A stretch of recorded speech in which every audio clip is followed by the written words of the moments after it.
6 വർഷങ്ങൾക്ക് മുമ്പ് യുവാവിനെ കൊന്നു കുഴിച്ചുമൂടിയ സംഭവത്തിൽ 2 പേർ അറസ്റ്റിൽ. കോഴിക്കോട് എലത്തൂർ സ്വദേശി വിജിലിനെയാണ് ബ്രൗൺ ഷുഗർ അമിതമായി കുത്തിവെച്ച് പ്രതികൾ കൊലപ്പെടുത്തിയത്. ചേതൻ സാജൻ ചേരുകയാണ്. ചേതൻ, വിശദാംശങ്ങൾ. ഷമി, വർഷങ്ങൾക്ക് ശേഷം, അതായത് 6 വർഷങ്ങൾക്ക് ശേഷമാണ് കോഴിക്കോട് എലത്തൂർ വെസ്റ്റ് ഹിൽ സ്വദേശിയായ വിജിലിന്റെ തിരോധന കേസിന്റെ ചുരുള് അഴിയുന്നത്. ഈ കേസുമായി ബന്ധപ്പെട്ടിപ്പോൾ 4 പേരെ അറസ്റ്റ് ചെയ്തിട്ടുണ്ട്.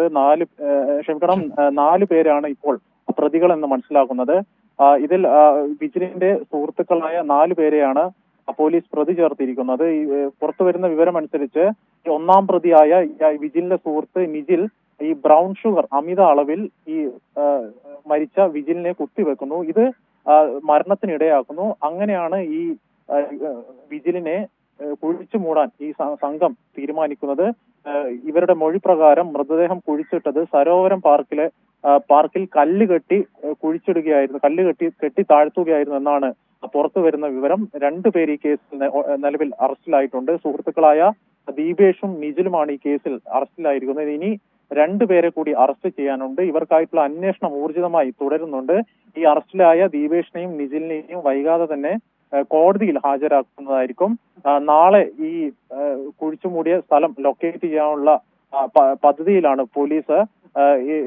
ഈ 2019 മാർച്ച് മാസത്തിലായിരുന്നു എലത്തൂർ സ്വദേശിയായ വിജിലിനെ കാണാതാവുന്നത്.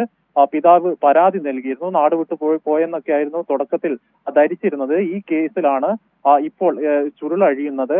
ഈ 4 പേരും മദ്യപിച്ചതിന് ശേഷം ഈ അമിതമായ അളവിൽ ബ്രൗൺ ഷുഗർ കുത്തിവെക്കുന്നു. പക്ഷെ പ്രതികൾ ഒരു കാര്യം പറഞ്ഞിട്ടുണ്ട്, തങ്ങൾക്ക് കൊല്ലണമെന്ന ഉദ്ദേശത്തിലല്ല, ഈ ബ്രൗൺ ഷുഗർ അമിതമായി കുത്തിവെച്ചപ്പോൾ മരണം സംഭവിച്ചു. ഇത് മറയ്ക്കാൻ വേണ്ടിയാണ് വിജിലിനെ കുഴിച്ചു മൂടിയത് എന്നാണ് ഈ അറസ്റ്റിലായ ദീപേഷും നിജിലും പറഞ്ഞിരിക്കുന്നത്. ഇവരുടെ അറസ്റ്റ് രേഖപ്പെടുത്തി ഇനി വൈകാതെ തന്നെ കോടതിയിൽ ഹാജരാക്കുന്നതായിരിക്കും. ഷമി. ചേതനാണ് കോഴിക്കോട് നിന്ന് വിവരങ്ങൾ നൽകിയത്.